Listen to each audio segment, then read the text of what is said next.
You know, when we think of a genius, a certain picture probably pops into your head, right? Perfect grades, a huge vocabulary, someone who just knows everything. But what if the real signs of a brilliant mind are way stranger than that? What if they're habits that, on the surface, look kind of weird? Well, that's exactly what we're going to get into. So let me just ask you straight up. What does a genius really look like? Because the image most of us have is, well, it's basically a caricature. It's something we've pieced together from movies and stories. The truth, though, according to psychologists who study this stuff, is a lot more subtle and honestly, way more misunderstood. So, on the one hand, you've got the stereotype we all know. Perfect grades, knows a ton of random facts. But the reality? It's all about these misunderstood traits and unusual habits. We're not talking about flaws here. We're talking about the telltale signs of a mind that's running a completely different operating system than most people. And that shows up in some pretty interesting ways. Okay, let's start with the stuff you can actually see. The behaviors that people on the outside might look at and just scratch their heads. First up is an absolute classic. We've all seen someone muttering to themselves, and maybe we've even backed away slowly. But for a highly intelligent mind, this isn't some sign of instability. No, it's actually a high-performance tool. And that's the key right there. Thinking out loud is a deliberate strategy. It helps them organize their thoughts, process information way faster, and even solve tricky problems in real time. It's kind of like their brain is laying all the pieces out on a mental workbench so it can see everything more clearly. All right, here's another one that's so easy to misread as just being arrogant or aloof. You know, when someone seems to totally zone out during small talk about the weather, well, the reason they do that, it's probably not what you think. See, at its core, it's a cognitive need for depth.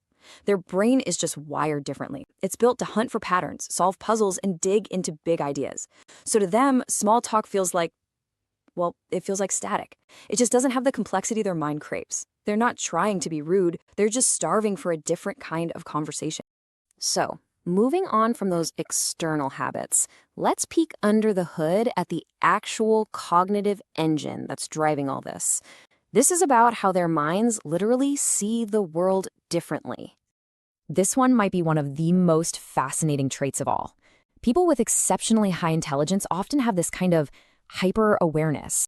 They're picking up on the tiniest shifts in someone's tone of voice, the micro-expressions that flash across a face, the little details in the background that most of us just automatically filter out.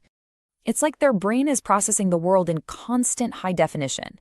This is what makes them so incredibly intuitive. They almost seem to know what's going to happen next. But, and this is a big but, it comes at a price. Can you imagine having a mind that almost never shuts off? It's an amazing asset for sure, but it can also be incredibly draining. Oh, this one gets a bad rap. It's so often mistaken for anxiety or being indecisive. We see someone agonizing over what looks like a simple choice, and we just assume they're stuck. But what's happening inside a gifted mind is something else entirely. The best way to think about it is that their mind operates like a super powerful simulator. Because they see the world in such high resolution, they can't help but see all the different branching paths and potential outcomes of any single decision. So they aren't stuck. They're actually running these incredibly complex future scenarios, weighing consequences most of us would never even think of. It's pattern recognition on overdrive. So, if your mind is basically a supercomputer that's constantly running simulations, what does that do to your social battery? Well, it creates a pretty intense need for solitude, just to recharge and process everything. Yeah, you're probably not going to find these folks at the center of a giant, bustling party. They don't really want dozens of friends. What they crave is a few deep, genuine connections. And that naturally leads to a very small, very carefully chosen inner circle.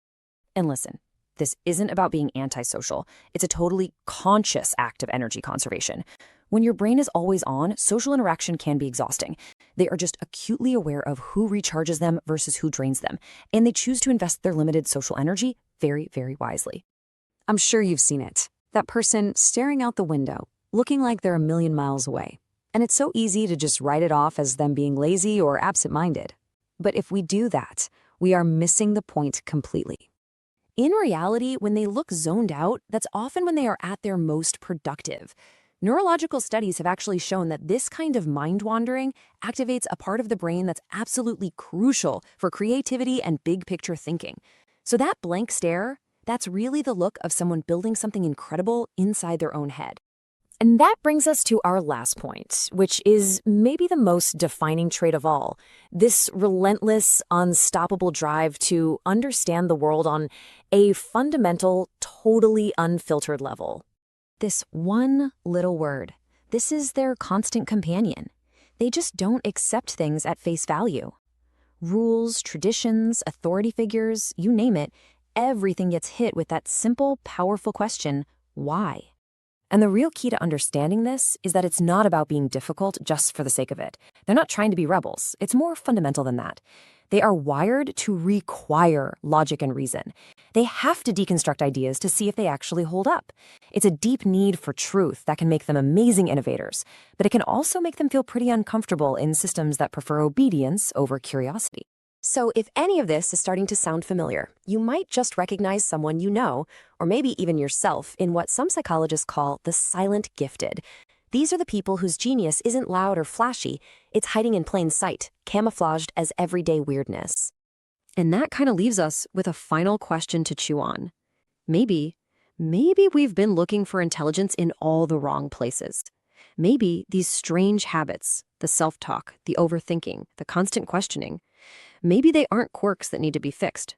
Maybe they're the clearest, most unmistakable fingerprints of a truly brilliant mind.